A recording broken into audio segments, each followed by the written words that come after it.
Hello friends, welcome back to my channel. আমি দেবুলিনা, আর আমার চ্যানেলে তোমাদের সবাইকে অনেক অনেক স্বাগত। তো বালপাড়ায়ের আগের দিনের যে স্পটগুলো তোমাদের দেখিয়েছিলাম, আজকে বাকি যে স্পটগুলো আছে সেগুলো তোমাদের সঙ্গে শেয়ার করছি। আগের দিন দেখো দেখিয়েছিলাম নাদুমালাই রিভার, রোড রিভার, আর বালাজি টেম্পল, যেটা খুব বিখ্যাত টেম্পল ছিল। আর তোমাদের দেখিয়েছিলাম বাল্লামালাই টানেল রিভার, সেটাও খুব ভালো। আর তোমাদের দেখিয়েছিলাম চিন্নাকালাই ওয়াটারফলস, যেটা অসাধারণ ছিল। আর আজকে তোমাদের আবার নতুন দিনের যে ভিডিওগুলো সেগুলো দেখাচ্ছি। পুরো ভিডিওটা দেখো, আশা করছি তোমাদের খুব খুব খুব ভালো লাগবে। ভালো লাগলে একটা ছোট্ট লাইক দিয়ে শেয়ার করে দিও তোমার ফ্রেন্ডদের সাথে, আর সাবস্ক্রাইব করে দিও আমার চ্যানেলটা। তো এখন আমরা যাচ্ছি কুলাঙ্গাল রিভার দেখতে। এটাও খুব ভালো একটা সাইট সিন, এটা মিস করো না। আর রাস্তার দুধারটা দেখো, অপূর্ব সুন্দর একটা সিনারি, যেটা দেখে আমরা আর নিজেদের ঠিক রাখতে পারলাম না, গাড়িটাকে দাঁড় করাতে বললাম আঙ্কেলকে। আর এখানে নেমে একটুখানি আমরা চারিদিকটা এনজয় করছিলাম, একটু ফটো সেশন করছিলাম। এটা দারুণ ফটো সেশনের জন্য পারফেক্ট একটা জায়গা। যারা ফটোগ্রাফি করতে ভালোবাসো তারা অবশ্যই এই জায়গাটাতে গাড়ি দাঁড় করিও, একদম তোমাদের মনের মতন ফটো এখানে তুলতে পারবে। চারিদিকটা দেখেছো কত সুন্দর একটা শান্ত পরিবেশ। সত্যি প্রকৃতির যত শান্ত, যত স্নিগ্ধতা যেন এইখানেই ঠেলে দিয়েছে। তো আমরা এখানে একটু ফটো সেশন করছিলাম, খুব ভালো লাগছিল চারদিকের পরিবেশটা।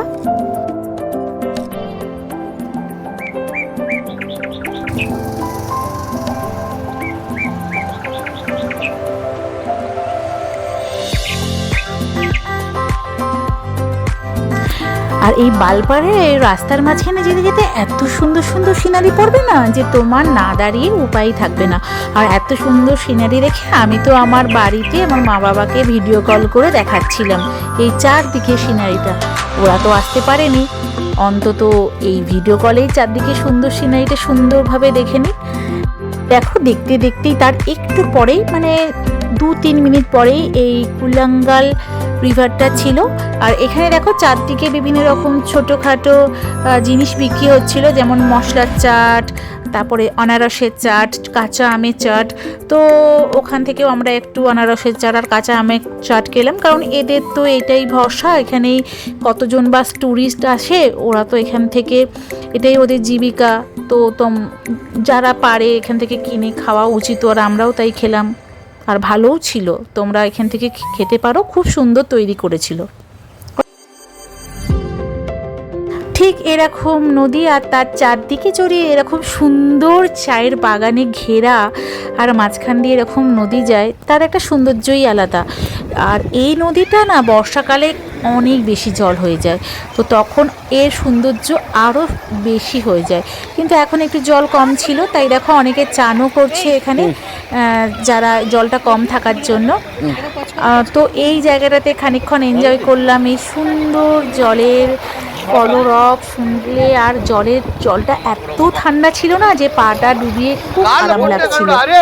তো এই পয়েন্টে তোমরা এসো, তোমাদের খুব ভালো লাগবে।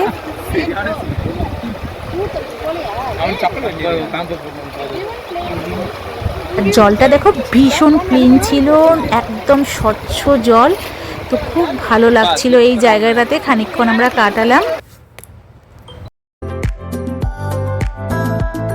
আমরা হোটেল থেকেই গাড়ি বুক করেছিলাম, আর এই গাড়িটাই আমাদের পুরো বালপাড়াইটা ঘুরিয়েছিল। গাড়িটাও খুব ভালো ছিল, যে আঙ্কেল আমাদের গাড়ি চালাচ্ছিল উনিও খুব ভালো ছিলেন।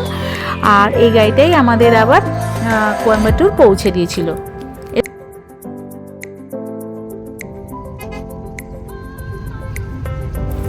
তো এবার দেখো আবার আমাদের রওনা হয়ে গেছি নেক্সট যে পয়েন্ট, নান্নামুড়ি ভিউ পয়েন্ট, ওখানে যাওয়ার জন্য। এই ভিউ পয়েন্টটাও অসাধারণ সুন্দর, একটা পুরো চা বাগানকে অতিক্রম করে তোমাকে ওই ভিউ পয়েন্টে পৌঁছাতে হবে। তো এখন সেখানেই যাচ্ছি, এই সুন্দর রাস্তাটা অতিক্রম করতে দারুণ লাগছিল।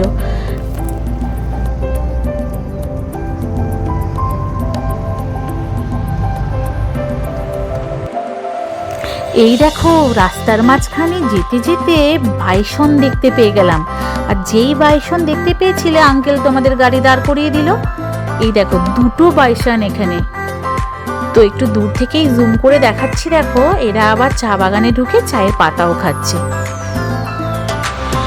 তো সাধারণত জঙ্গল সাফারিতে গেলে জলপাইগুড়ি বলো বা বিভিন্ন জায়গায় দূর থেকে অনেকখানি গিয়ে দূর থেকে দেখতে হয় বাইসনকে, আর এখানে দেখো কত কাছ থেকে দেখতে পাচ্ছি।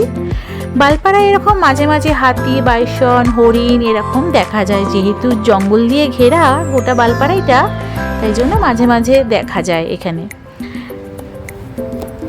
বালপাড়াইটা তো তামিলনাড়ুর মধ্যে পড়ে, বালপাড়াই বলো বা তামিলনাড়ু বা কেরালা যে কোনো পাহাড়ে জায়গায় যে গেছি, এদের রাস্তাঘাট এত সুন্দর, কোনো রকম এবড়ো খেবড়ো খারাপ রাস্তা নয়, তাই এই সারাদিনের জার্নিতে তোমার কোনো ক্লান্তিই হবে না। আর দেখো রাস্তার মাঝখানে কি সুন্দর এরকম লাল লাল ফুলগুলো। আর জানো তো এই যে চা বাগানের মাঝখানে যেই গাছগুলোকে দেখতে পাচ্ছ যে কোনো ফুল হয়নি, ঠিক এপ্রিল নাগাদ এখানে নাকি গোলাপি গোলাপি ফুলেই ভরে যায়। তাহলে চিন্তা করো তো, চা বাগান আর তার মাঝখানে এই গাছগুলোতে গোলাপি গোলাপি ফুল, তাহলে তার সৌন্দর্য আরও সুন্দর হবে। তো এরকম মনোরম দৃশ্য দেখতে দেখতে আমরা পৌঁছে গেলাম নাল্লামুড়ি ভিউ পয়েন্টে। আর এই ভিউ পয়েন্টটাতে তোমাকে বাইরে একটু টিকিট কেটে নিতে হবে, আর তারপরে এই সুন্দর চারিদিকে মাইলের পর মাইল চা বাগান, তার মাঝখান দিয়ে ওই রাস্তা আছে, সেটা অতিক্রম করে তোমাকে যেতে হবে দূরে একটা ভিউ পয়েন্টে, যেখানে টাওয়ার আছে, আর ওখান থেকেই চারিদিকের তোমার উপত্যকাটার ভিউ বা তোমার রেঞ্জ যে পাহাড়ের আছে সেই ভিউটা দারুণ সুন্দর দেখা যায়। তাই আমরা নেমে গেছি দেখো, আর চা বাগানের মধ্যে দিয়ে হেঁটে হেঁটে যাচ্ছি। চারিদিকটা দেখেছো একটু মেঘও করেছে, রোদের তাপ বেশি নেই, অথচ এই চা বাগানের মধ্যে দিয়ে হেঁটে যাওয়ার সৌন্দর্যই একটা আলাদা।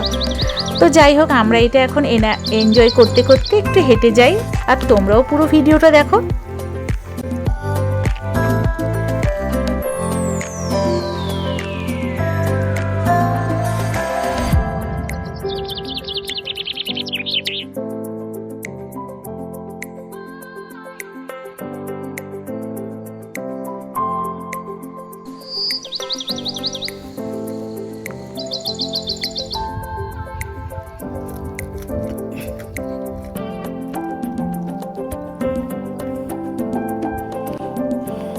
তো দেখো অনেকক্ষণ হাঁটার পরে এবার চা বাগানের মধ্যে ঢুকে একটু ফটো সেশনও করছিলাম, কারণ এই জায়গাটাতে পেছনের ব্যাকগ্রাউন্ডটা খুব সুন্দর ছিল, তাই এখানটায় বসে একটু ফটো সেশন করছিলাম। আর মেঘও করেছে, তাই মনের মধ্যে একটু ভয়ও আছে যে যদি বৃষ্টি নেমে যায়। আমরা ছাতা আনতেও ভুলে গেছি, আর এখানে বেশি দাঁড়ানোর জায়গাও ছিল না। ওই দেখছো দূরে একটা গাছ, ঠিক ওইখানটার গাছটা দাঁড়াবার জায়গা।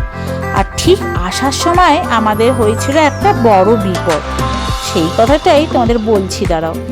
তো যাই হোক, এখানে এরকম সুন্দর সুন্দর চা বাগান আর তার সিনারি দেখতে দেখতে আমরা প্রায় টাওয়ারের কাছে পৌঁছে গেছি।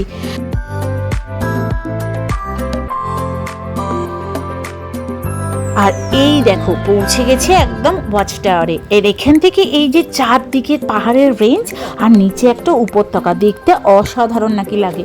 কিন্তু আমাদের ভাগ্য দেখো, ওই যে বলেছিলাম মেঘ উঠেছে, আর এখানে দেখো কত মেঘে ঢেকে গেছে, তাই বেশি নিচের ভিউটা আমরা দেখতে পেলাম না। আবার দু এক পশলা বৃষ্টির ফোঁটাও পড়ছে, তাই একটু ভয় পাচ্ছিলাম। অতখানি পথ এসছি, আবার অতখানি পথ ফিরে যেতে হবে, রাস্তায় কোনো গাছ নেই, কোনো ছাউনি নেই, কি করব।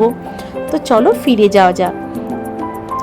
আর দেখো তোমাদের যা বলেছিলাম, রাস্তায় ফিরতে ফিরতে একদম ভিজে, বৃষ্টি হচ্ছিল, ভিজে একদম চান হয়ে গেছি, কিন্তু কি করব, কিছু উপায় নেই। আর চিন্তা করো, এটা একটা নতুন অভিজ্ঞতা হয়েছে, ওই বৃষ্টির মাঝখানে আসা আর ওই ভিজে ভিজে চা বাগানের মধ্যে দিয়ে ছুটে ছুটে হেঁটে হেঁটে আসা, সত্যি এটা একটা অন্যরকম অনুভূতি হলো। তো যাই হোক, হাওয়াতে আমাদের গায়ের ভেজা কাপড় জামা শুকিয়েও গেল। ভয় পাচ্ছিলাম অবশ্য যে ঠান্ডা না লেগে যায়, কিন্তু না, ঠাকুরের দয়ায় সুস্থই ছিলাম।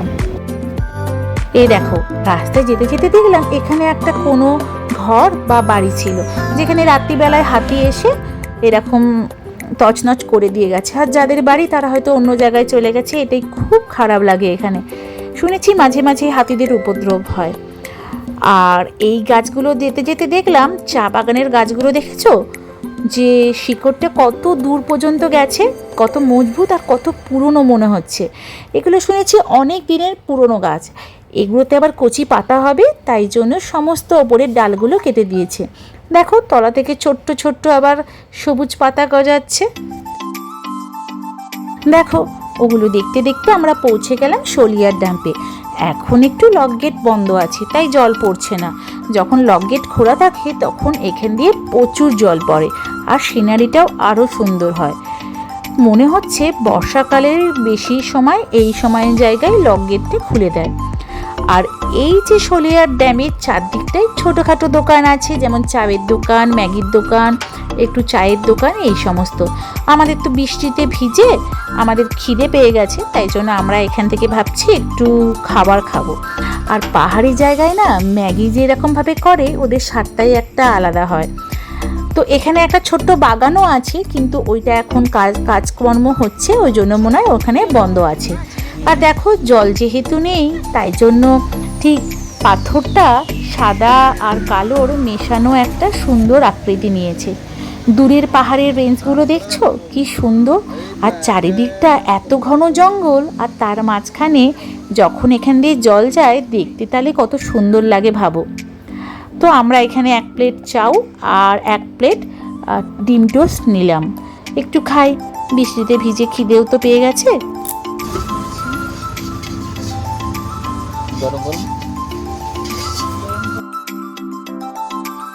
তো ডিম টোস্টটাও খুব ভালো করেছিল, আর চাউমিনটাও খুব ভালো করেছিল। তো এখানে খেয়ে একটু পেট পুজো করলাম, তারপরে আবার যাব এই ড্যাম্পের ওপর অংশে। চলো সেখানে গিয়ে দেখাবো তোমাদের। কেমন হয়েছে খেতে? ভালো হয়েছে।